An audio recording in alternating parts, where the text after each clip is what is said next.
రాబోయే రోజుల్లో ప్రజాబలంతో, ప్రజల అండతో ప్రతి వ్యక్తి చేత అడుగులు వేయించి రాజకీయంగా వాడిని అధపాతాళానికి తొక్కబోతే నా పేరు రఘు గారు. చూసుకున్నాం. బట్ టెంపరీగా నా అపజయాన్ని నేను అంగీకరించాలి, తప్పదు.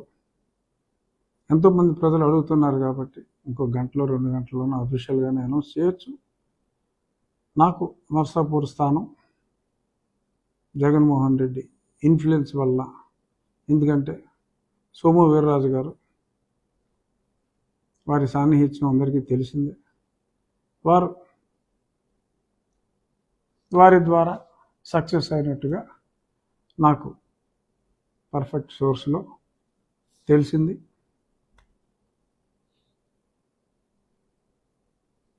While agreeing my small defeat in not getting the seat as of now, చూద్దాం. ఈ స్థానం నుంచే పోటీ చేస్తానా, మరే స్థానం నుంచి పోటీ చేస్తానా అన్నది టైం విల్ టెల్. కానీ అతను అనుకున్నది, జగన్మోహన్ రెడ్డి అనుకున్నది జరగనివ్వకూడదు. అతను ఊహ ఇంకా జగన్కి ఓటేసిన, ఆ పర్టికులర్ పార్టీకి ఓటేసిన ఒకటే అనే అపోహ కలిగించి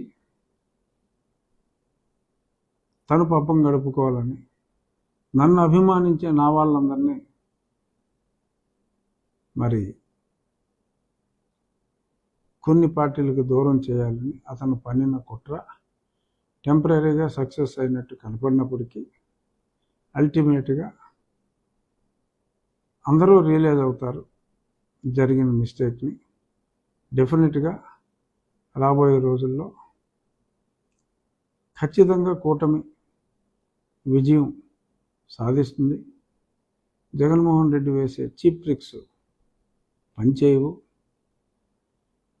బీజేపీ ఆ స్థానాన్ని శ్రీనివాస్ వర్మ అనే ఒక ఆయనకి కేటాయించింది. ప్రస్తుతం చూద్దాం. ప్రజలు, నేను ఎప్పుడు కూడా గతంలో కూడా ఈ పదవి అనుభవించాలి అనే ఆలోచన ఉంటే ఆ పనికిమాలినోడికే నేను కాస్త తలొగ్గితే ఈ 5 ఏళ్ళు నేను అజ్ఞాతవాసంలో ఢిల్లీలో ఉండవలసిన అవసరం లేదు, ఇతని మీద పోరాడాల్సిన అవసరం లేదు. నాకు పదవే ఇంపార్టెంట్ అనుకుంటే ఇతని మీద పోరాడాల్సిన అవసరం లేదు.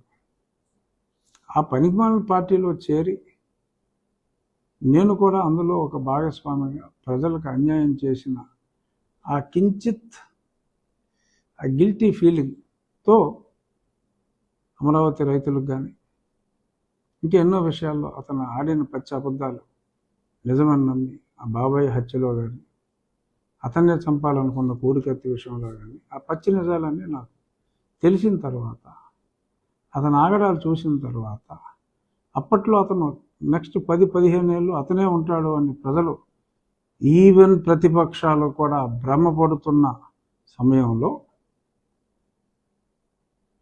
I did not bother. మన కాన్షియస్ని సమాధానం, నా కాన్షియస్ని నేను సమాధానం పరుచుకోలేక అతడిపై నేను ఒంటరి యుద్ధాన్ని ప్రారంభించా.